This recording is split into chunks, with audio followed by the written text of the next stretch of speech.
Okay.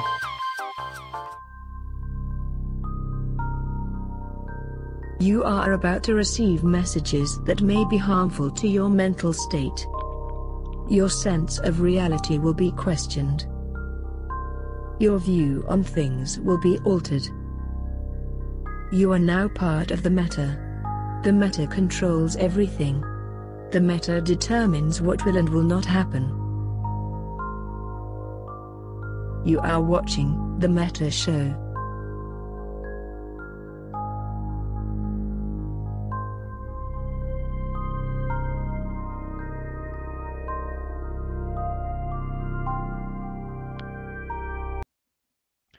All right, boys and girls, let's go ahead and see here. We actually have the microphones on. I think we're good to go. I want to say something, Jay Amazingness. Make sure you are Killa B. Make sure that we actually have systems nominal. Hello. Test. Oh my God, it's happening. Here we are. So hopefully everybody can hear us. We already have Crispy Glorious throwing a sub to Killa B. Also, we have lots of Bs in chat. We're going to be working on, let's go ahead and see whether we have them here yet. We're going to be working on getting some new emotes to this channel. We actually have a bunch of ideas to get some proper things. We're looking to get Shoban, we're looking to get Sun, we're looking to get V on here so we can make things ideally speaking, more appropriate, get a little Smith action going too. So yeah, guys, I hope everybody is having a excellent Saturday. Eve has changed massively. I'm gonna fix my chair. There's sort of an adjustment period here. So we got Killa B and Jay Amazingness with us today, and we're going to be going over actual changes to EVE Online. Something is actually happening. What the fuck? I have no idea how. A lot of things as well. It's not like just a few small things. It's a lot. One of the things about this, and we're going to analyze the changes pretty much line by line. Jay has figured out a pretty good document. We're going to go through all the patch notes. There's a lot of strategic implications behind this stuff that I don't think people have been really analyzing yet. But one of the bigger questions that I have is, is this just another Crucible? When Crucible came out, it was after all the Incarnate crisis had gone down and CCP's numbers were down across the board, and they finally did the radical idea of, hey, let's just give the players what they want. The players are giving us feedback about this, and let's just implement what people are saying. And lo and behold, it was an incredibly successful patch. It's been 2 years. The changes that were implemented seem to be pretty sensible. They're things that players have asked about for a long time. But is this really? Should we be happy about this, or should we really be saying more like, why did it take so long? What do you think about that, Killa B? About the changes in general? About how long it took to are you happy about the changes? Do you think it should have been, should have taken us 2 years to get to this point? How do you feel about the entire situation? Yeah, so obviously waiting for these changes this long is always frustrating. I'm having a feeling that CCP is just having a rough time, working through the schedule working through the things they want to work on because they have limited amount of dev power. That's what it sounded like for me for the CSM meetings and stuff. One of the things CCP Rise said was, for example, when they released the assault frigate dev block, was that they would have liked to address assault cruisers as well, but there was not enough time to get it done for the February release. So it sounded to me like there's some sort of corporate boss making a call like, okay, we need these things for the Feb release, and then they are kind of pushing to devs to have stuff ready, and the devs just can't get it done in time. So I feel like there's some internal struggle. That's also what some of the CSM members have told me. Some of the devs appeared a little worn out to them, which I think is mostly because the devs, they actually care about us, right? Most of the developers that, like, for example, CCP Larrikin and even CCP Fozzy, they actually care about the player base and the game, but they're just being pushed to get these releases done, and maybe they're not very happy with them themselves. And, I think one of these, this March update at least is, I think that's something we've all been waiting for, and it's some relief, I hope, for them as well. Yeah, that's an interesting question. The company has, of course, been rocked by the layoffs earlier, and this is the first major patch we've seen since then. So people being run a little ragged, or being worn down makes sense if a company is like pivoting its direction. I want to say also thank you guys for all the subs. We're getting a ton of resubs. We just had Voltage Fatso for 2 years now. We had Hildefer hitting a 3-year mark, which was crazy huge. We also had Sally Salomon and Luminal Flux. Luminal Flux Nimblar is almost at the 3-year mark too, which is fucking crazy. Makes us feel old. Don't feel bad, Ronnie. So yeah, we did this last time, and we've been doing it actually for a few weeks now in the Metashow. The last 15 minutes of the show is going to be subscribers only Q&A, where we'll keep talking about whatever we're talking about, but we'll take questions from chat. That will be subs only. We are trying to do more for the people who are supporting the channel instead of just being like, hey, you're subscribing, that's great. So look forward to that at the 15-minute mark. Jay, I want to get your perspective. I mean, Killer B has been talking to lots of CSMs. What is your take on what these patches are reflective of regarding the company itself? It seems like I'm not sure if this is true, but if you enjoy doing something, you do it a lot more. So obviously it's their job to develop the game, but these changes they've put out a lot, and you can tell that they're enjoying working on like the ship balancing and the Entosis stuff and whatnot, because there's a lot coming out. It's not like the Citadel stuff seemed to be like a slog. It was like a very slowly the development cycle was on it, and this seems like a lot more coming out in a short amount of time. So maybe they're enjoying it more. Or yeah, I mean, this might be sort of what Killaby was saying, where like, whatever sort of sprint planning system is taking place, like CCP has, people are saying this is what's going to happen, this is what we're working, this is how we're organizing the system, and maybe they had all these changes for Sov and stuff in the pipeline for a while, but they didn't allocate the dev time to actually say, okay, now we're finally going to do this. This sprint is Citadel crap, this sprint is like high-sec agency mission crap that nobody cares about, and now finally we're actually going to do something for nullsec. So that could explain things. They're just number tweaks. They're just like database number tweaks, but they make a huge difference to the game. That is one of the things that is surprising about it. We've talked about this on the Metashow a lot. I mean, we have hammered home the idea of adding remote reps onto ships or allowing remote assistance for Sov contests as a big obvious fix for Sov. And we've been talking about that for, it feels like 6 months now.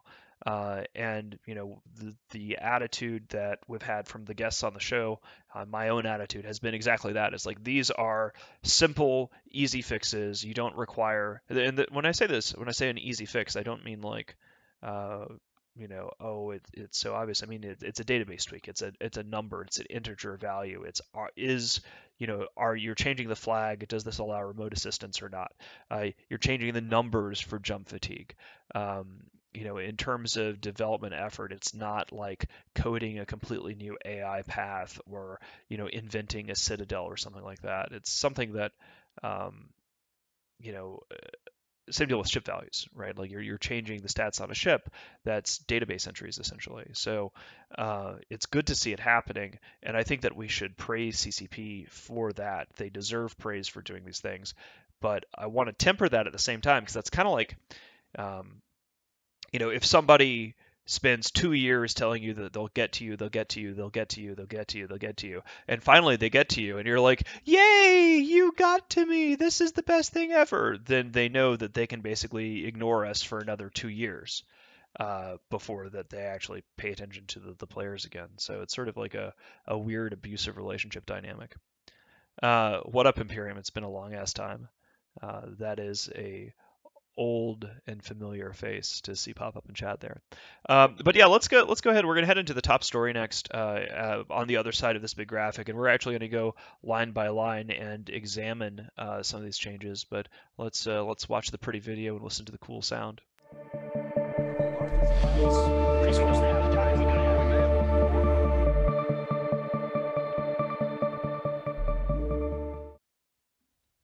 Yay! All right.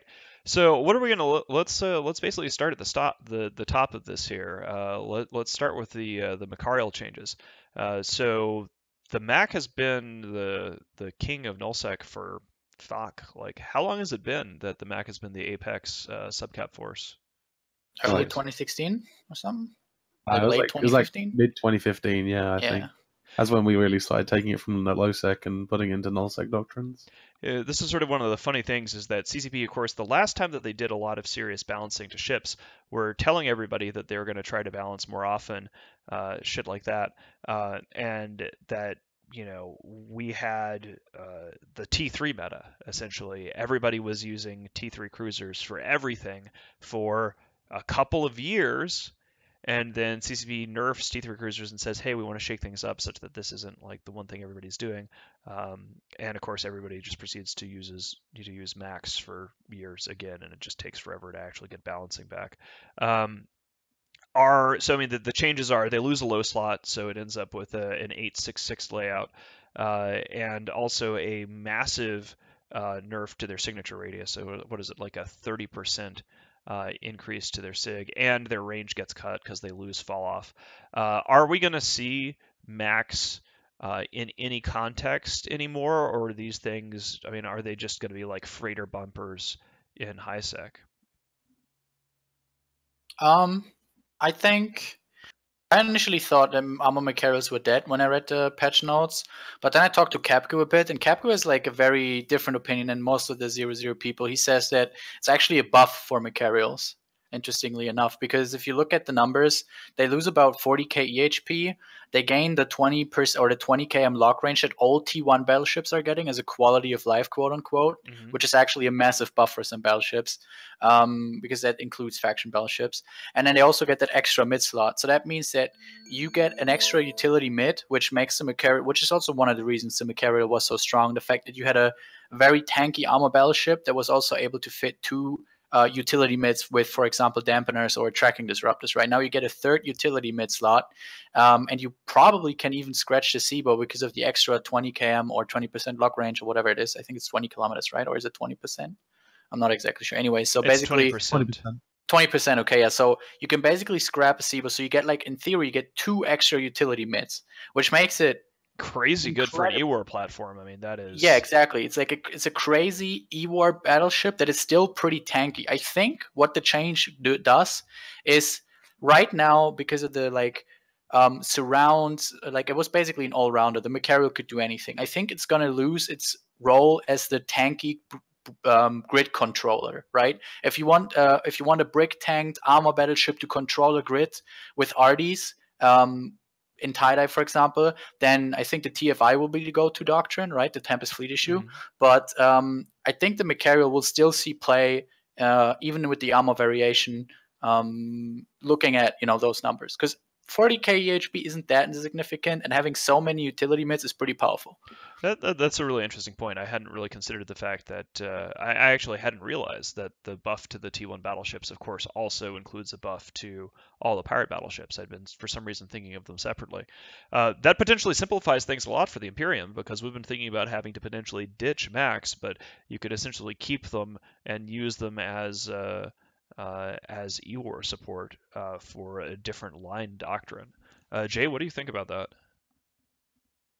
I didn't realize the T1 stuff was that changes carrying over to the everything. Max. Yeah. Yeah, the cargo capacity as well is a nice thing as well on the Mac, because the minute you have all these refits and you have different ammo, and ammo is quite big in battleships, so having the ability to carry more ammo and more cap charges will be nice in the Mac. That is interesting. Less 40k HP. That's I mean, that's it's not much, but I mean, you make up for it with the extra mid, like Killer said. So Yeah. I mean, Armor Max could still be pretty strong. Yeah. I mean, you might see. I mean, we're looking. There's no secret about this. Like, you can't really keep a secret about what the Imperium is doing. Like, Gunstorm is looking at Megathrons, coming as a huge surprise to absolutely no one, because Mega's got just a huge buff with this. And we're looking what to do with our pirate battleships, and we're thinking about rattlesnakes in this scenario. But based upon what Killa is suggesting, maybe we can just keep the Max. I mean, if you have two fleets of Megas and a fleet of Max instead of just all Max, that might provide a lot. I mean, what would you do with no need for a sensor booster? You could have three. You could have three utility slots, potentially four. You could have you could run like You could land like 2 dams, 1 tracking disruptor, or 3 dams or 3 tracking disruptors. Jesus I mean, Christ. looking at like a Machariel with 3 tracking disruptors, for example, versus nightmares, you just like you just make the nightmares useless. If you put 3 tracking disruptors with optimal range disruption on a nightmare, they can shoot to like, I don't know, 50 cam or something, right? And then if they're at 50 cam, they're just gonna get shit on. So it makes it pretty powerful in terms of E-War. I'm going to try to fix my microphone here, guys. I'm seeing at least one complaint about me not being loud enough, which is something that I very rarely hear about me not being loud. But yeah, like a heavy fuck you fleet sort of application is that would be interesting. So I'm glad that Capco did this analysis because we were like, oh, you know, what are we going to do with the odds? The opposite of that is you might see more like shield max, like shield mac gangs. Like you see them at the minute, but they're like they're used by like Russian organizations who get like 60 dudes, and the gyros you have with the Mac, because they're shield, you get a lot more damage. So that could just make those like smaller gangs a lot more stronger. Definitely, having a shield Mac group for like small low sec entities seems like that would work out great in that context. But yeah, that's quite interesting. Like, because here's the thing: if CCP's development cycle, like this is kind of like the timing. Like when you commit an alliance to a doctrine, that's potentially thousands of human beings having to change out their ships and stuff like that.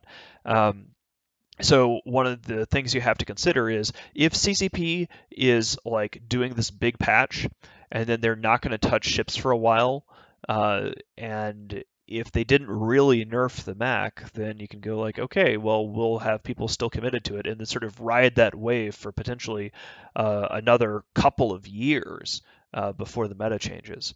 Obviously, we'd like to see more changes than that, but it's kind of hard to predict what CCP is going to do. What you can predict actually is that they won't change things. Like they'll put it out there, and then it's going to take 2 or 3 years before anything shakes up.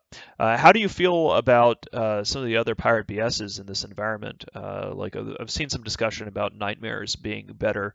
Besides the Mac, what does the 20% buff to lock range and the cargo hold boost mean for the other pirate BS? I think I want to mention, it's not a pirate BS, but I really want to point out the Rock. Rock is a really underrated battleship at the moment, but we do them in NC Dot, and PL has now started to do them as well. Not the Bush Rock version with the lots of Maguses and stuff, but the actual like old school 2000 and whatever rocks with. We did a fleet today of rocks. Yeah, with railguns and stuff. They're incredibly strong. And one of the things we previously had to do on the rocks was if we were like, for example, wanting to fight nightmares, we had to take off one of the damage mods for a signal amplifier. So we were able to lock all the way out to the nightmares maximum range. Now with that lock range increase, we don't have to do that anymore. We can keep the third max step in and kill nightmares even faster. I think rocks are really vulnerable to bombs like every other shield battleship, right? But they're probably the strongest battleship in the game right now, like, period. That's a really interesting point. Yeah, I mean, basically the net effect of the sensor range bonus is giving a free mid slot to every battleship that isn't free mid slot or free low slot if it's shield tanked, because that's you true. can put a sig amp. Yeah. So I mean that's just going to be huge all the way around. It's going to be interesting to see how this goes. I mean, it sounds like Arindis is pointing out here in chat that like our fitting team in Gunstorm has already been looking at the viability of the Mac as an E-war platform. I tend to be fond of armor fleets over shield fleets when it comes to anything involving heavy tie-dye fuckfests, which is wherever we go we kind of bring a heavy tie-dye fuckfest. Rocks are fantastic, but we've sort of I don't know. Have you guys looked at I'm kind of curious what a hostile opinion is, Killaby, on the Megathron thing. I don't know. We have not really paid the Megathron much thought. I think for Goons it's viable because of the sheer amount of people you have. I think for alliances like NC Dot and PL it's not really viable. I think we do better with other versions, but like I said, to be fair, we haven't really looked that much into them. Well, that in makes terms sense. of T1 armor battleships. Yeah, I mean, when it comes to T1 battleships, like our analysis tends to be like, okay, what happens when we have a minimum of 500 of these things on the field? Yeah, we can't do that. Yeah, so Interesting. Okay, well, I want to move the topic over here a little bit from the Mac. Let's talk about the other big change. Ferox fleets extremely popular. CCP herfs these blurfs, and the other major nerf here was the change to Feroxes. What is this? It's It's so an while they attempt. yeah, it's a really weird attempt of nerfing a Ferox. It's actually incredibly amazing how anyone, like, I don't know who approved that Ferox nerf, but it is just, it does nothing. Basically, all you have to do to keep the exact same fitting that you're running with Feroxes right now is you take off one of the max steps, you put on a reactor control unit, and you can run the exact same fitting everybody's running right now, and you lose about 60 DPS. So, and Just that bring might like be, 2 more dudes, and then yeah, you've made up for exactly. that. There's like 2 more Feroxes. So you could, that might be significant for smaller or mid scales where you have like maybe 40, 50 Feroxes, but for none of the major block alliances where the Feroxes are actually as broken as they are, because there's nothing that can trade favorably with a blob of 200 Feroxes. You can wipe Battleship Fleet with 200 Feroxes. All the hacks are garbage because Feroxes exist. As long as Feroxes are a thing, you will probably never see a big rise of heavy assault cruisers, because why would you ever engage a 50 million battle cruiser hull that you can insure with T1 insurance with a 300 million ISK cruiser hull that has T2 insurance and is incredibly annoying to produce. That's So a really interesting point. In many ways, the Ferox of 2018 is like the Drake in 2012. yes, yes, it is absolutely broken. It's probably the reason why nobody's doing hacks, even with with the assault damage control. It's just Feroxes are too strong, and that nerf is nothing. So I'm Hacks are hoping so that expensive as they get well. us Like more.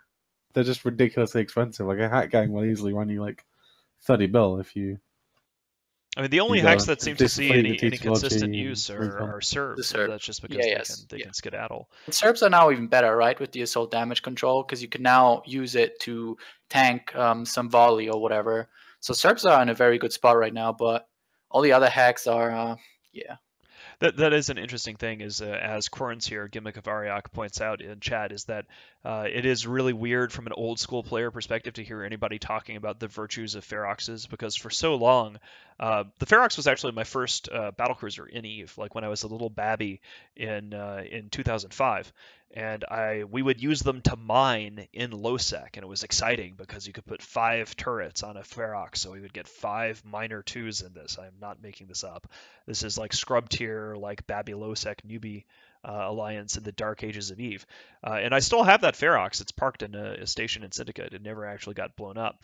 But for forever, the Ferox was just really cool looking hull, but then just garbage tier forever. And now the Ferox is like, oh wow, Feroxes are crushing out the hack meta. It's like saying like the Navitas is ruining frigate PvP. So yeah, that's kind of a thing. Uh, at this point, hack fleets. I mean, what would you do to fix hacks if you had the opportunity? Besides, is it just nerf the Ferox more? Do you think that there's what would you think would actually make the Ferox not crush out hacks? Like, what would it have to lose to become more balanced? It's a hard question, because the problem is with balancing stuff, it's a really tough one. I think at this point, so the way I look at the meta is, I feel like it's fine if there's ships that are OP and then there's ships that get nerfed to the ground. It's working for League of Legends, right? As long as you change it. So I would be Regularly. up for, yeah. So I would be up for just crushing the Ferox right now. Remove a mid. Remove one of the range bonuses on the Ferox, because one of the reasons the Ferox is so broken, you can shoot with antimatter or javelin. You shred everything up close. And if you're fighting a Ferox fleet, you just load spike and you can shoot up to 140 kilometers, right? Like, it's retarded, the fact that how far they can shoot. So at this point, I would like to see the Ferox get the Ishtar treatment of the triple nerf. Just crush the Ferox, get it out of the meta, and then the meta changes, right? And then maybe in like a couple years, the Ferox is good again. But for now, I'm just tired of it. Get it away. Now, is this something that is, who are you fighting mostly that just has spam? I mean, we obviously use Ferox fleets for our skirmish commanders, but it's not something I'm like, oh wow, another. Actually, I guess we do throw a shitload of Feroxes out there.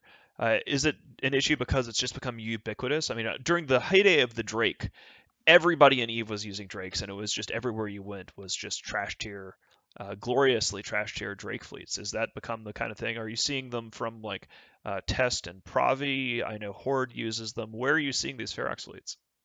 Yeah, all over the place, right? Like you guys do them, Test does them, Pravi does them, we do them. PL has Feroxes, Horde, everybody. Let's be honest, everybody has Feroxes, right? Um, the one weakness they have is bombers, and if you have a good bomber FC, you can probably wipe out Feroxes at the start of a fight, which is the one thing I always rely on when I'm facing a big Ferox blob. But combine that with the fact that the new probing UI is absolute dog shit in tie-dye. You know, bombing is pretty hard. So yeah, I'm not sure. They're just all over the place. And then obviously there's alliances like what they're called, the dudes that live in Curse J, the Kiters. Oh, The Scourge, right? Scourge. yeah, They and Scourge the way that, right for side of example, death. Scourge flies the Ferox is just, I don't know, man. It needs to be gone. That's kind of curious. We're going to move on here from the Ferox discussion, though. But so basically, like the Ferox is a scourge, but the Ferox hasn't really been changed in any significant way. One of the things that Billy Evertine is pointing out here is that you know, remember when there were groups that would use the better ship and not care about the wallet. And he says it's not actually the best ship; it just trades better. You know, any real fight though, what trades better is the better ship, right? Like what makes you win the ISK war at the end of the day is what usually helps you mow down the strategic objective.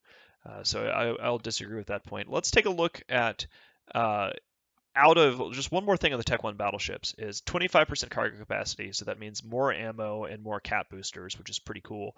We already highlighted the Rock and the Megathron and potential changes to the Pirate BS. Are there any other standouts that we might see from the T1 BS changes that we haven't discussed yet? Oh yeah, I think TFIs might become a little bit more popular. I think the go-to doctrine that, like for lots of 0-0 alliances, the go-to armor battleship that was the Machariel up until now is going to become the TFI. But that's it, I think. Yeah, I'm curious about the TFI thing because the one thing that we've seen historically speaking is that TFIs have a Supply severe issues. supply issue, right? Yeah. Like you can't crunch all you know, if you lose a TFI fleet, it's kind of like crickets, and then you Yeah. need to fly something else. So, um, you know, I'd be curious. I know that Darkness has flown TFIs recently, but it's Darkness, so Do you get them from the? Can you not just like tell all your crabs to use Minmata ESSs instead of Amar ones? people use ESSs. Yeah, up north they do. I don't know if they, maybe not in Goons, but we do up Causes north. too much drama in the Yeah, south. okay, Yeah. that might, yeah. I Well, have I carry my own personal ESS around on my Titan that I rat with, and I just drop it when I start and scoop it when I stop. that makes sense. Um, but yeah, okay, so let's move on to talking about the hacks. I mean, this is kind of the big thing. I got asked in the Fireside Chat today a bunch of questions. People were super excited. We'll start with the Munin, and unfortunately, I had to be the bearer of bad news when it comes to that. Like, we just don't really see the Munin having a place at like large scale nullsec warfare, but it did get pretty significant changes for people who aren't super updated on what's happened with this hack. 2.5% per level damage bonus, so that's going to be more damage. Loses a high sec, so it loses its utility. It gets a mid slot, which is huge.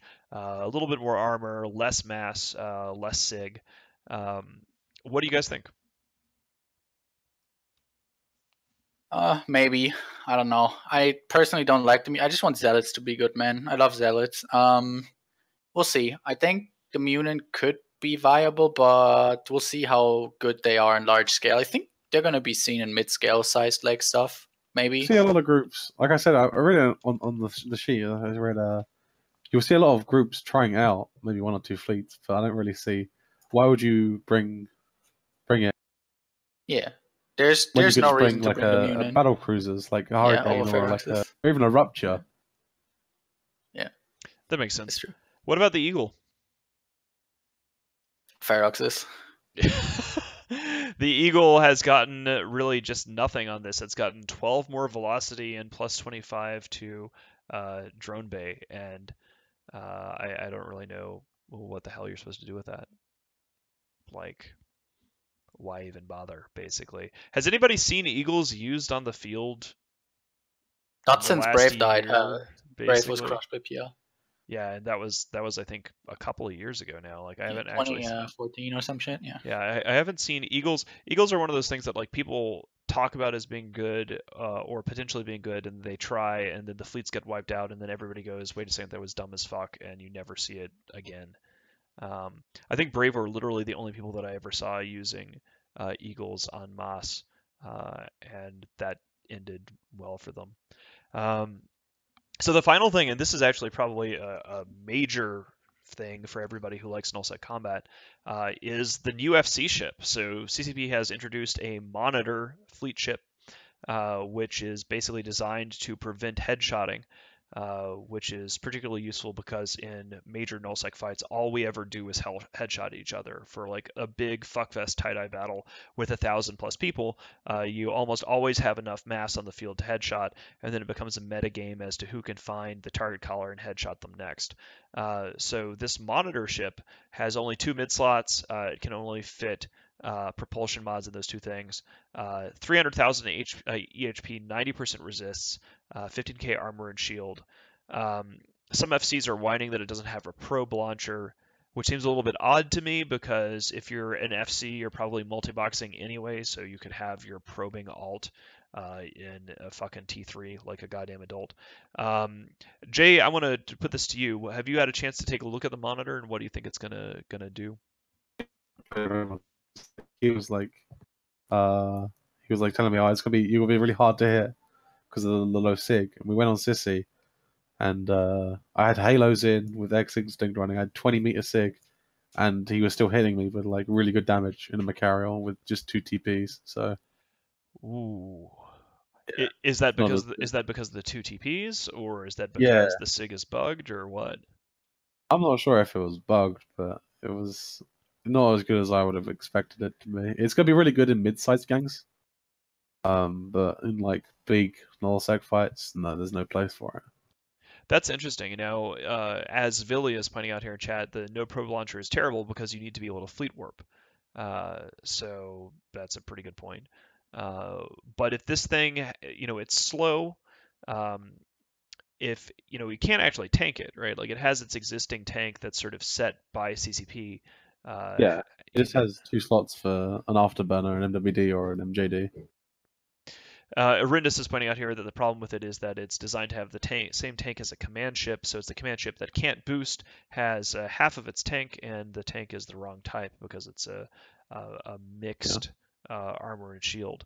So, I mean, I guess the question Came is, out with like 2 of them. If they came out with like an armor one, which had like 300k HP in armor, and then like a shield one, which had 300k HP in shield, it'd be a lot better. But it seems like a really lazy way of introducing a new ship line. I mean, I suppose the best use case for it is as a backup, where you have your main FC character with a probe launcher and an actual real ship, like a normal FC ship, and then you have your like, oops, I got headshot, but I still need to call targets monitor, just sort of like lying around in the fleet. Yeah, that's where I see it too. I see it as you could have like your fleet anchor on a dude or 2 with a monitor, and I can already announced 100%. I'm going to keep seeing from a Legion/Loki. Like that ship has not what I want as an FC ship, right? Maybe for like a 4,000 man tie-dye fight, I would fly it, but even then, like I would rather just fly a carrier, an FC from a carrier in a fight like that. So I'm not sure. Yeah, like Jay said, it's a very weird attempt of getting us that FC cruiser, and I'm not really sure who asked for it in the first place. Like at least most of the FCs in the Blue Donut channel agree that the ship is not really needed. There's like 2 dudes, I think it was Manny and some other guy, that were like, yeah, we totally need the ship, and everybody else was like, whatever. Because I don't know, like personally, I'm not having many issues with getting headshot. Like I got headshot a couple times. It happens occasionally, but for me, headshotting is also part of the meta game, right? For me, headshotting is a legit strategy, and it's also like something to keep in mind is Eve is supposed to be a sandbox, right? And in a sandbox, you can do whatever you want. And if what you want to do is killing the enemy fleet commander, that makes sense, right? I mean, in the real world, people try to assassinate Hitler. People try to assassinate some generals or whatever, so they would cut the snake off the head of the snake, right? So Right. why is that not a thing in Eve, or why shouldn't that be a thing in Eve? And then if you're too bad, quote unquote, as an FC to work around it, then you deserve to die. You deserve to be headshot. So I'm not really sure why people complain about it in the first place. Yeah. Well, I think the answer might be from, I'm trying to see how to spell your name, Jaliant here. There's a very weird color in Twitch chat, and so it's really hard to read on my monitor for some reason. He or she is suggesting that the complaints were coming from streamer FCs, and that the people who are streaming, they get their stream cut off or whatever, and so they want to have something that they can always be streaming from no matter what. Market it as a streamer ship then, not I don't as know, an FC man. fleet. FC And ship. I don't think the game should be designed or balanced around streamers either. Like, I don't I mean, think I've so started either. recently streaming, so, I'm not even biased on this one. But I don't think it should be designed around streamers. It's kind of Kind of weird too, because like, so if you want to use news, like, because it can't, Port 66 says so it's a news ship, but that doesn't make any sense either, because if you want to stream a battle and not die, It's a CovOps. you have a fucking cloak on, right? You're using like a nullified T3 with a cloak on it, to get there and then park eyes on the target, or just a basic CovOps. The monitor doesn't have a cloak.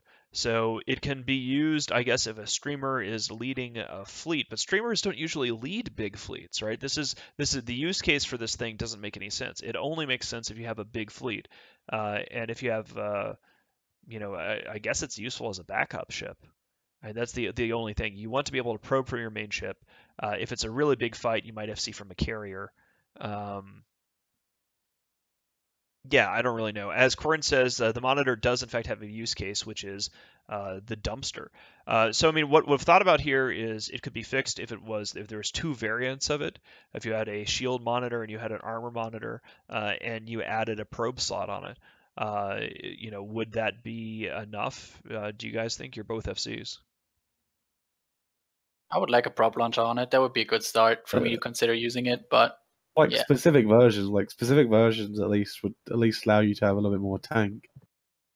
Yeah, maybe increase the sig a little bit to maybe offset that. I don't know, man. Who came up with the idea to give it like whatever it says, like 500k EHP or whatever, but an armor and shield? Like, who runs mixed fleets? It's like, cool. So you have like 500k EHP. What once your shield is gone or your armor is gone, you're useless, right? Like, you're not gonna catch both reps in a fleet because nobody brings two types of logic. I just don't understand the design of it at all. Yeah, it's sort of in this weird situation here where. And also, we're about to go subscribers only mode because we're at the last 15 minutes. Actually, no, we're going to go 5 more minutes because we started the show 5 minutes late. Sorry. But it's this really weird scenario where, on the one hand, it's good because CCP appears to be attempting to design ships for a specific use case, right? The specific use case is we need a ship that is better for fleet commanders. Okay, cool. That's sort of what a command ship was supposed to be, but now command ships are really fleet boosters. So what's a specialized FC ship? So they're going through the design effort to try to make a ship for fleet commanders. But then they kind of back away from it and go like, oh, well, we're making the ship for fleet commanders, but we don't want them to like it too much, so we're making it useless, basically. Like, if they went like, here is an FC chariot, it can probe, and there's two versions, shield or armor, that would sort of continue with the idea of here is a specific need, and designing around it. I mean, I think that there is a reasonable argument to be made for making a non-headshotable ship from a business perspective. That has nothing to do with gameplay and game balance, but it's more like this. Let's say that you had an FC ship. Let's say you took the monitor, you gave it a probe launcher, you gave it a cargo hold, and there was two versions of it, one shield, one armor. So worst case scenario, you have made a functionally immortal FC chariot, right? And the argument from a business perspective is when you have thousands of people fighting each other in a context of a big set piece battle that's good for CCP. It's streamed everywhere. It makes all the games media, stuff like that. You want to have those FCs to be alive for as long as possible. Exactly. And you want the players, because if you headshot somebody and the command structure breaks down, the fight's basically over. Then it's like mop-up territory. Now, usually you'll have 2 or 3 backup FCs to prevent this. But so let's say that CCP basically had immortal FC chariots, right? worst case scenario is outside of the context of a big fight. The ship is still dead. If they gave the monitor a probe launcher, if they made it shield or armor, they let it have a cargo hold and some other basic quality of life things, it can't fight. 5 guys with jackdaws will kill this thing if it's not supported by a huge fleet. 1 guy with a jackdaw will kill this thing if it's not supported by a huge fleet. It'll just take a long ass time to grind through the hull or the shield because it doesn't have any reps of its own. It can only exist as part of a big fleet. And because of that, I don't see the harm in CCP actually making the ship good. It just seems like a huge wasted development effort to be like, hey guys, we have this new ship that satisfies basically no one and won't get used, and doesn't hit its use case. I don't know. Top of What do you that, think? it's gonna be really expensive as well to build. You have to train your skill for it, and it's not a unique hull. They're just reusing the Enforcer hull, Yeah, if which they is really are, lazy. they say, as Izzy's pointing out here, that this is designed for the quote very small number of people who need it unquote. Well, I think it would be good for the game to have an unheadshottable ship.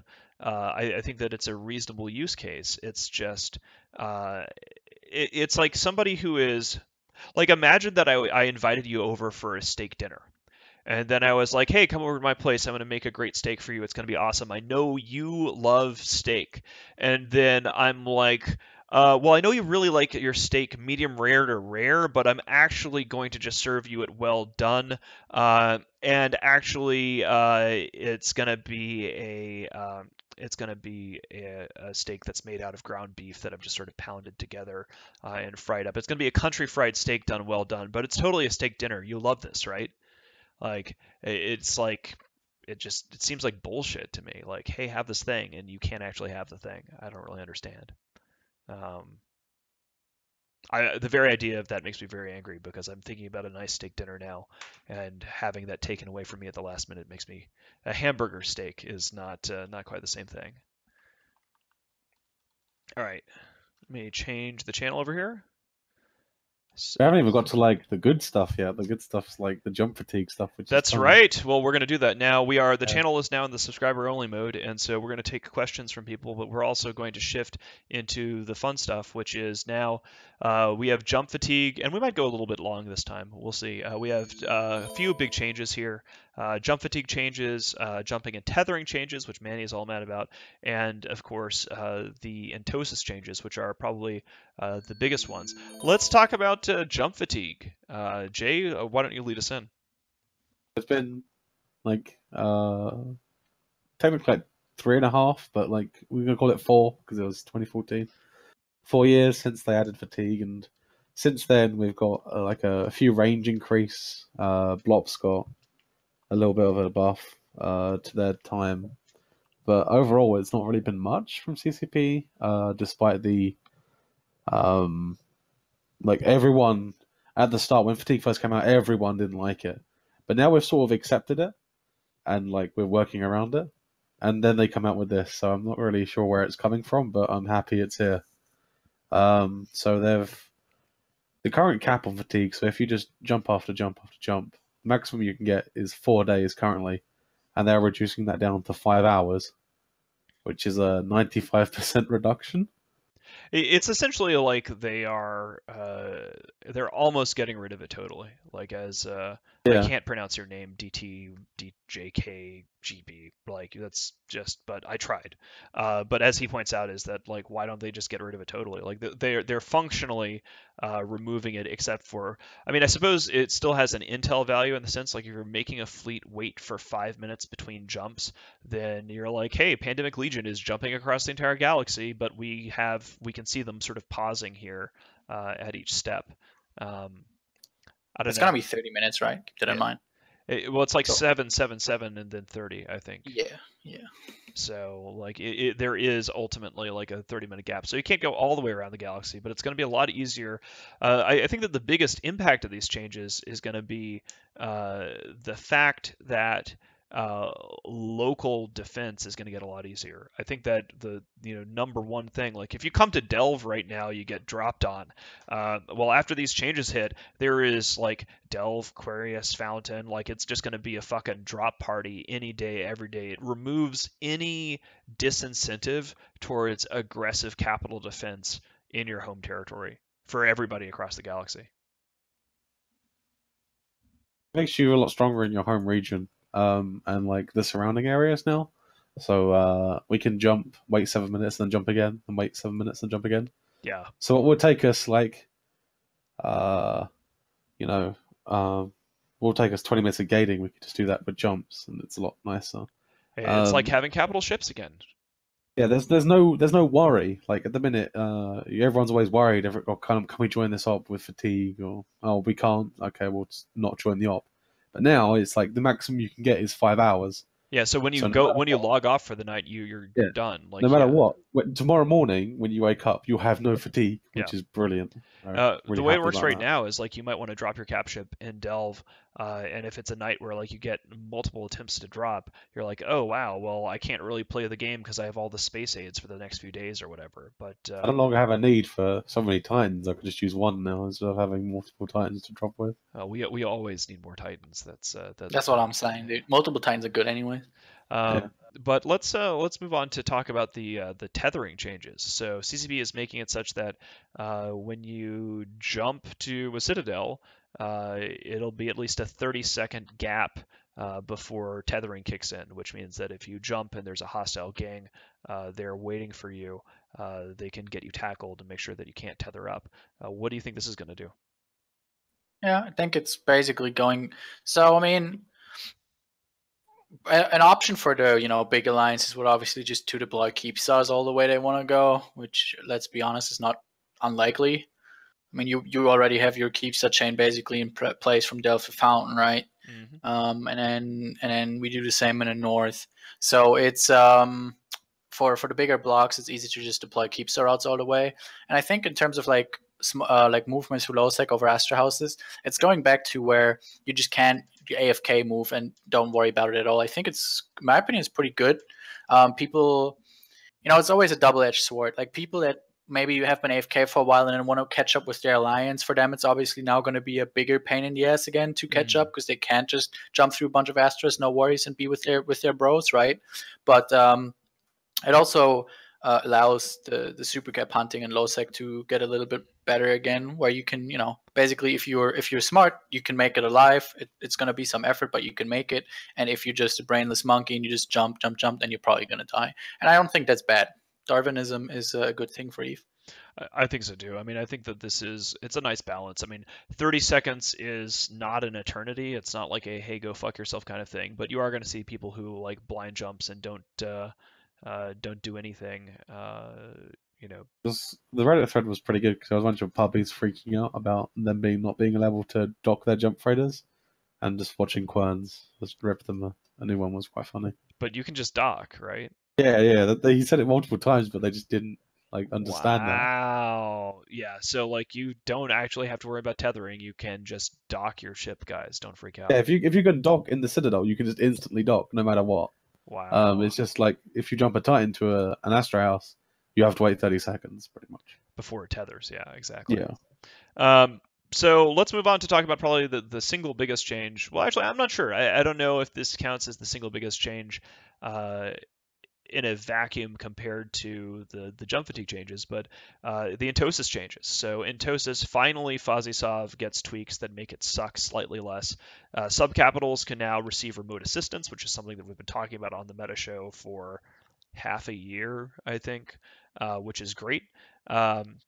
So that means that you can actually hack with a 800k EHP Legion and receive Logi or Fax reps, kind of a big deal. It's also reduced the max range of the Entosis link, so it's 20 km for T1 and 50 kilometers from T2. So this kills the Chris Knife Rapier. For a long time, we've had T2 hacking rapiers that just use speed to zoom around the node, which is basically just a shitty gameplay. I mean, all of Fazisov has essentially been shitty gameplay from the beginning, so this is better. You also have a boost to, oh, I missed this in the initial changes, that you can't be jammed when you're hacking. That is Yeah, fantastic. they're giving it 100% sense of strength. Yeah, that is actually really cool because and they've sped up node capture and they've reduced the number of starting nodes from 5 to 4. So I mean, essentially the biggest single, like if we had to line up the annoyances of FuzzySov, the fact that I mean having your hacks interrupted by ECM just slows the process out. The biggest problem about FuzzySob is that it takes forever and is no fun for anyone. So Fozzy Claws, basically having claws show up with artillery and alpha, whatever your subcapital hacking ship is, meant that at the larger scale, FuzzySob was only a contest between people using fax hackers. So it had to be, you have to be big enough and strong enough to like blow up a fax machine to do it. But if you used a fax hacker, that also meant that it took longer because there was the capital spin up penalty. So now if you can do remote rep, you don't have to worry about Fuzzy Claws just coming through and alphaing down your hacking ships. You also don't have to worry about ECM jamming. Essentially, this forces a fight. In many ways, it turns the nodes into just iHubs, kind of like in the Dominion system. I don't know if it counts as a complete rollback to the Dominion system, but now if you want to have the dreaded small-scale PvP Fantasyland bullshit that Fozzy was trying to push on Eve for so long, you actually have to have a fight over a node to win or lose the node at a single point, like a Dominion style iHub. I don't know. I mean, do you guys think that we're going to see more Dominion style gameplay after this, or how do you think it's going to go down? I like that. I like that if somebody wants to put an 800k Legion on it with a fax next to it, they're putting a fax next to it, right? They're committing something. That's good. Yeah, it's more ships in space doing things instead of just like one dude and a rapier. Yeah, you have just people involved. You have, if you want to go with, at the moment I think like max tank legions plus fax is probably the strongest setup as well. So because you don't get the penalty of the fax of the capital Entosis and stuff. But they have to commit a fax. You can drop on that fax. That might result in a fight.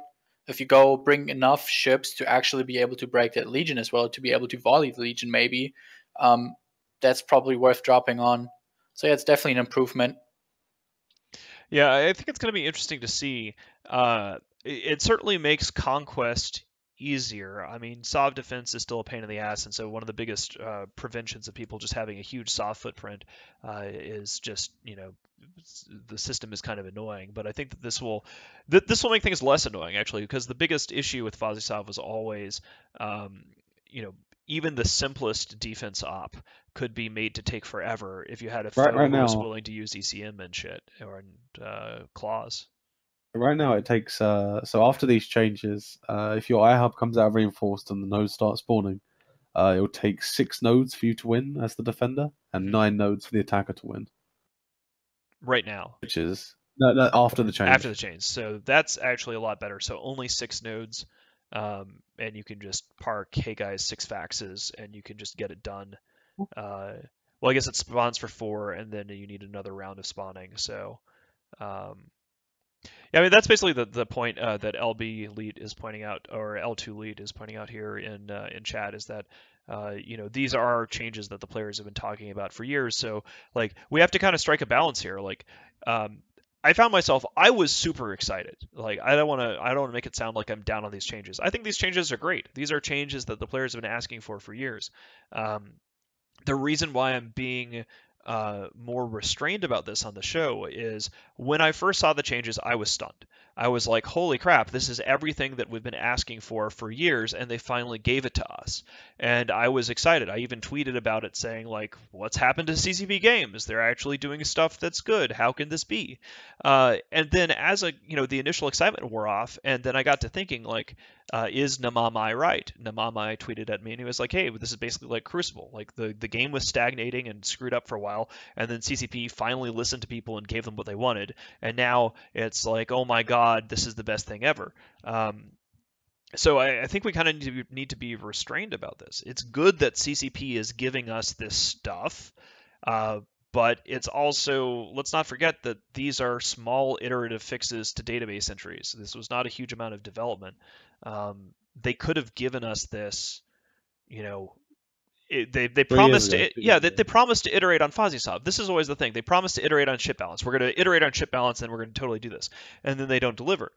They promise to iterate on FuzzySoft. A little bit gets tweaked. We were told at FanFest last year, at FanFest, Johnson Stroker had a good idea to like link war decks to being able to hack, which I still think is a really good idea. If you want to Entosis something, you need to have a high-sec war deck on an entity first, such that there is more skin in the game and more risk. And CCP at the time was basically like, well, we're just going to try to work to replace the whole system. Which obviously hasn't happened. Now, so instead of having small iterative tweaks, then they're like, we're going to wait until we fix everything, which didn't happen. Now we're getting some tweaks, which we could have gotten a month after FuzzySoft came out. So I don't know. Let me make another sort of question I have here. So Killaby, from you have what the Imperium does is we're very big grindy entity, things like that. NC and PL, which you have a lot of experience with, are smaller entities in terms of number, but extremely powerful. Do you see? I guess my question for you is, how do you see the meta of sort of the strategic and political map changing when these fixes to FuzzySoft go in, if you see them changing at all? I mean, the way that the map is currently thing, we basically have two like big blue donuts, right? Like there's a southern donut or whatever, and you have the northern donut. And what is the southern donut?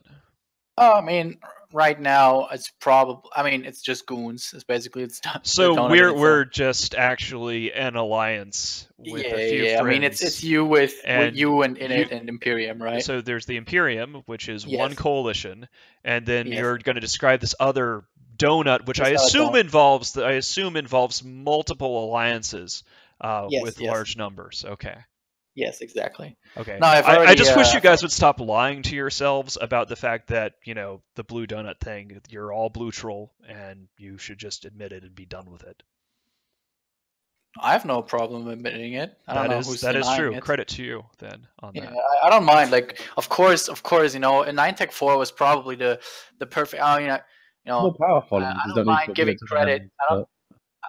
What? Say again, Jay? The more powerful people in that coalition don't really need to admit it to their members because their members know that they're blue. But it's the darkness and the that's what the constant resets, the weekly resets. The way they want to run their alliances, I don't want to interfere with that. But basically, 9-Tech 4 was a very great example of. Basically, it was the Imperium that attacked the 9-Tech 4 Keepsa, which was mostly goons, and then it was there, and Snuff was standing by, let's put it that way. And then we had to gather the entire North to be able to counter or be able to bring the same amount of people onto the field, right? Which is why the North in its current construct is in existence in the first place, right? The reason why we formed the North, or we have the coalition in the North right now, the way it exists, is so that there is a counter to what you guys have become. So that's not something I'm ashamed of admitting. You guys are, if you just talk single alliance strength, you guys are the strongest alliance in the game. There's no question about that. You have the most people. You have a huge super fleet. It's great, right? But I think with that construct in place, Imperium being Imperium, Test being, or the Legacy Coalition being too, I don't want to say too scared, but they're still in a build-up phase right now. They're still in a place where they want to build up their super fleet, where they want to get more capitals. They're basically trying to, or they're on the way to become, or to become more like an NCPL or Goons or whatever. And they are obviously very careful, or they have to be very careful with who they fuck with, because if they upset Goons, they're going to lose all their space, right? If they upset us too much, they're going to lose all their space. Well, I mean, is that actually fair to test? I mean, like, there's no universe in which, I mean, I don't know, maybe that is the change with this, is that it might be possible that punitive Sov expeditions will be easier when you can avoid Fozzie Claws. Like, it's easier for us now to say, you know what, I'm mad at you, I'm going to go take this region even though I don't really want it, if we won't have to deal with a whole bunch of Fozzie Claw bullshit getting in the way. Do you think you're going to see more of that? Yeah, no, see, that's the problem, right? Because I say that, But, to invade Test and CPL, we would have to deploy the entire force of the North, including our Super South. And if we would do that, then we would open ourselves, or we would make ourselves vulnerable to you guys, for example, pushing again through Cloud Ring, right? So that's why we can't do that. Basically, I said that at my presentation at Amsterdam, and I say it whenever people ask me the question. They always ask me, Killer, what do you think can CCP do to break up the blue donuts? What can they do to make people fight a war again? And I think they can't do anything because it's human behavior. It's the way we choose to play a game. As soon as there's people in the leadership of these big blocks that choose to build this coalition, that are not willing to risk their home, that are not willing to give up everything they own to make an offensive that might go wrong, as long as that mentality doesn't change, I don't think we're going to see anything happen on a major scale. I mean, I just keep throwing more flowers in your way, but I have to. It's like I said, credit where credit is due. The last two bigger excitements for the North was the Goon Hakonnen deployment, which was initiated by you guys, and it was the whole thing with 9-Tech 4, which was initiated by you guys, right? Yeah, it does seem to be like we start the content, and then everybody comes to us and whines about how we're not. Which is kind of funny because it's like kind of reversed. Like back in the day, the CFC used to be known as this big stale thing that just like lives in their home and like kind of just fights everybody off. And now it's you guys leaving your home and starting to make the content. And I respect that. Like I've said it in 9-Tech 4. I've said it to Jay. Actually, we like when 9-Tech 4 was over, we kind of chatted a bit, and I was like, yeah, I respect that. I respect you guys for trying to break out of the thing. It's just that as long as it's the way it is, it's not going to change. And I don't exclude myself from this. Like right now, I think it would be dumb for us to start a whole full invasion on Test, because if we succeed, most of the Test corps are probably going to join Goons, which makes you guys even stronger, which is not something we want to happen. And also we would, open ourselves up in the North to be super vulnerable, to be, push from Snuff or push through Fountain, something like that. That is one of the weird things about this, though, and we're going to wrap up here in a little bit, but like one of the strange things that I got to say, I love talking about the strategic shit. This is like one of the reasons why I play Eve, is just sort of the big grand map stuff. One of the biggest challenges here is that, one of the reasons you're starting to see Goonswarm and the Imperium going on the offensive and, starting things out just because we can, is there is very little incentive for us to go to what people would call like a real war, because we have the best space and the best region in the game, and we live in the best region. Like per capita, Delve blows all the other regions out of the game which was really funny, because like after the Casino War happened, it's like, man, we're gonna have to retreat to Delve, and I personally just got so wrapped around the axle about like holding on to Declan, that I never really like looked at the math, and it was like, wow, Delve is actually just a better region. It's more defensible. It has overlapping areas of defense. It's more geographically isolated in a good way, but it's not too isolated. You've got NPC space in the middle for asset protection. Delve is the shit. And so, like, when we're talking about, like, okay, so Fazisov is changing to make it easier to conquer stuff. In the Dominion system, regions were still valuable, but they weren't as, it wasn't as extreme. Like, you couldn't burrow into a region in the Dominion system in the same way that you can these days.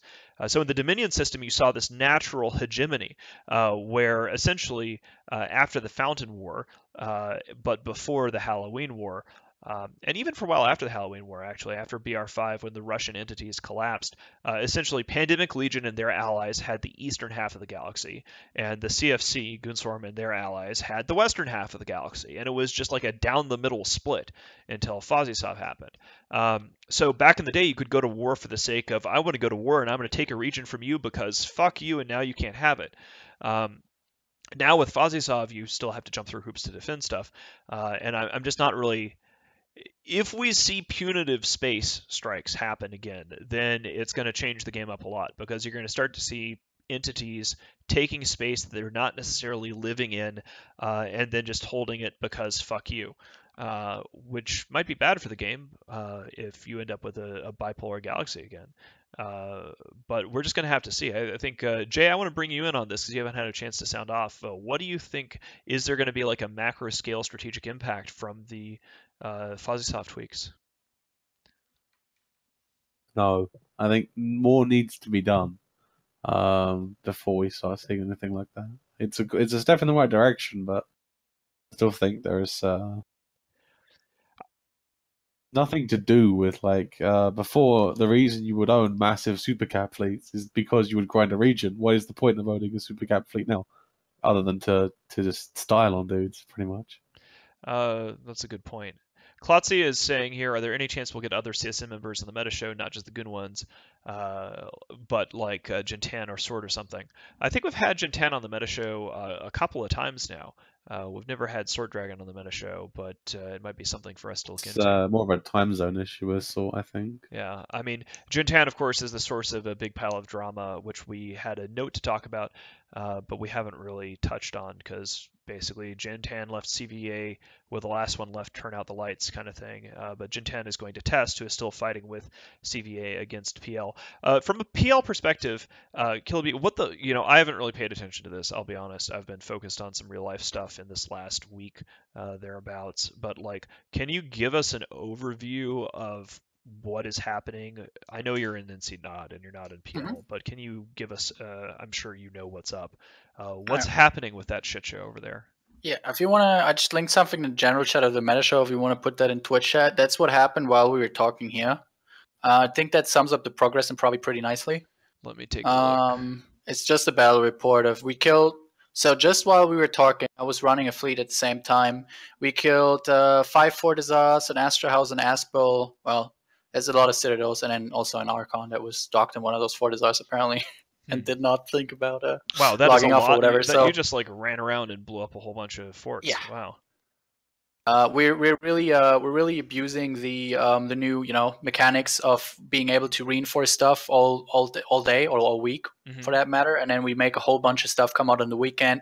Provi has tried to form up today. They formed like I think 100 Feroxes, around 50 carriers or something, but they then stood down because apparently what NC Dot had formed with the bugs. Why the hell? So I mean, just for people who haven't been paying attention to the Citadel mechanics, with the new Citadel mechanics, you can set the last day of your defense. Yes. You can choose that. So why the hell would you set that? I mean, Goon Swarm, no secret here. We want to defend our stuff, which means that we pick a time where not only there will be lots of us, but there won't be that many of the other guys, and we want to make it as miserable as possible for our enemies, many of whom are in Euro time zone. And so we tend to make our stuff come out at a time that would be incredibly inconvenient and on a weekday because most of our enemies are weekend warriors. So the fact that PL and NC Dot were running around and blowing up hostile citadels in Pravi during Saturday, because this is prime time. We do the meta show in Euro Prime for a reason. That's when everybody is around to play Eve. Why the fuck did Pravi set their citadels to come out on a fucking Saturday in prime time? Yeah, so this was a Jintan idea, I assume, because basically when Red Salad was still in test, Red Salad was the campaign commander in charge of the defending the Providence, right? And Rat Salad was the campaign commander. yes, and now with Red Salad being gone and with test commitment towards helping Providence has kind of vanished in the last couple of weeks. And the reason they set it for weekend prime was because the only hope for Provi to defend any of the major Citadel assets was timing it for a time zone that Test can be really strong in. And Test's strong suit is forming on weekends, late EU, early US preferably, but EU prime works as well. So that's why they timed it that way. They did not think or decide to retime it now that Test's commitment to helping them is basically gone, and which is really convenient for us because we can basically go do Fozzies off during the week, clear up all the iHubs, clear all the TCUs, make the flags disappear because that's apparently what members care about. And then on the weekend, we just grind Citadels. We just kill one Citadel after another. That's kind of our game plan, and it's working really nicely. And it's pretty cool. I mean, obviously, we would like to get fights. I understand why they're not fighting us. There's no way Pravi alone can fight NC and PL together. But if they don't resist, it'll go quicker. We're going to grind all this shit down, and then we'll see what's up next. That is, so I'm going to wrap things up here. One of the things that anytime anything has like this weird, like bright green text on Twitch, it's almost impossible to read usernames. Yeah. But he said that surely the jump changes are more strategically important than the Sov ones because you can start talking about using supers 3 regions away and then bridging them home if you have your Sov threatened. I think you're right on that. Like, I think that if Jay is correct, and I don't think you're going to see punitive region taking as much. I don't think, because it's still a pain in the ass to defend. Like, let's say that we got mad at test and we're like, oh, we're going to take catch. Well, we could do it by just grinding through Fozzie after the changes hit, using faxes with legions, and it would be less of a pain in the ass. But then we'd still have to defend it, and it would require some degree of power projection. It's going to be a lot easier to farm people, though. Like, you could do what PL and NC Dot does, and move your supers to the border of Providence for a couple of days, and moving them back home to Delve is not really a big deal. So I think you're going to see a lot more rapid super deployment across the game. Jay, do you have any comment on that? Not really. I mean, it's nothing to really add to what you said. Like, you're not really going to see anything like us taking a region for the fun of it. I don't really see that happening. Yeah, As Super Bowl.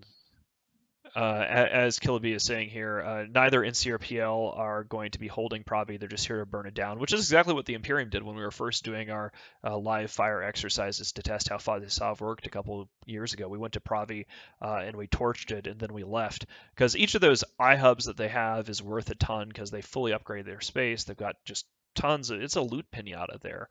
It's a way of generating. It's a way of generating fights for people. Like, that's the reason why we went up to Cloud Ring and we were poking around there. It started off with Fozzie stuff because it provoked fights in a time zone that hadn't seen fights before.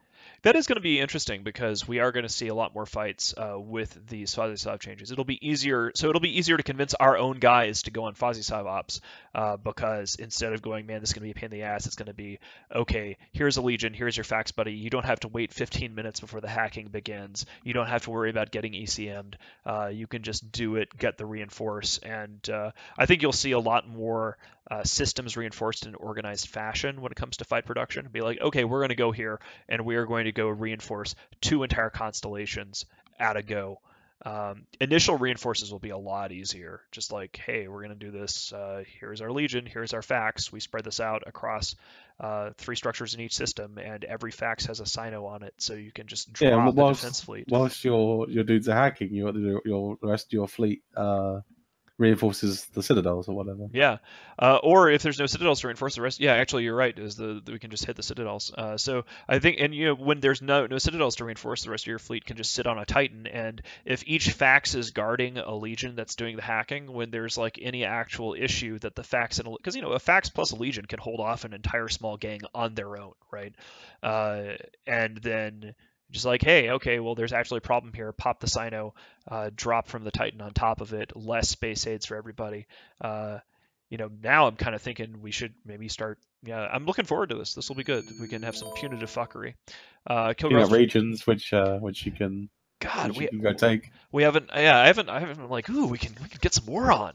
Kilgarth just subscribed. So we're gonna actually close off the show now. I've realized we've been going on for an extra 15 minutes, but it's good to see Eve having some opportunity here. I'd be like, one thing we missed earlier. We were talking about it before the show, was with the jump fatigue changes. Mm-hmm. Hidden in like the last 2 lines of the dev blog was they're giving shuttles and pods a jump fatigue reduction. They haven't said how much of a jump fatigue reduction, but pods and shuttles will. I assume it would be the same as like a haulers or whatever. Yeah. It's probably just so people don't have to use haulers to do travel jump bridges and shit, right? It's just a quality of life change, pretty much. That's huge. It's fantastic. Sort of like being able to see another thing we didn't mention, quality of life change that everybody loves, is actually being able to see ship types in broadcast window finally. Like one of the things with both jump fatigue of course affected jump bridges too, but there was this at the same time, like the Phoebe changes that brought us space aids, jump fatigue, whatever, really went way too far. And there was this idea of, hey, we should just punish people for having jump bridges.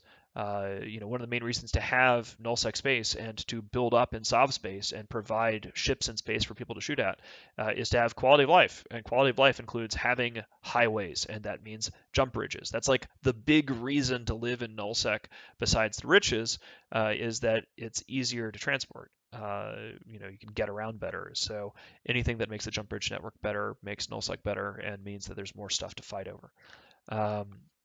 So yeah, I'm going to go ahead and wrap things up, guys. I want to thank all of you. I also want to thank our subscribers. It's really cool. I hope you guys have enjoyed the show, and I hope that you have enjoyed the subscribers-only portion of the show where everybody gets a chance to talk.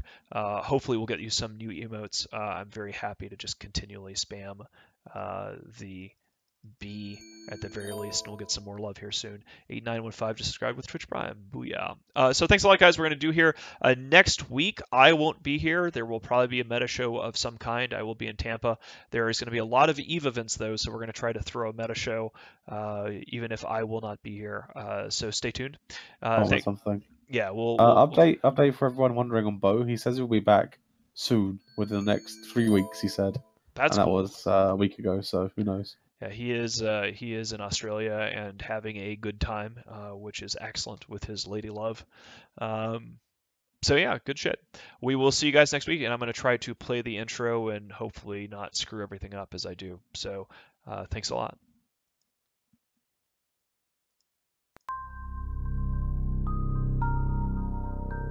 You are about to receive messages that may be harmful to your mental state. Your sense of reality will be questioned. Your view on things will be altered. You are now part of the meta.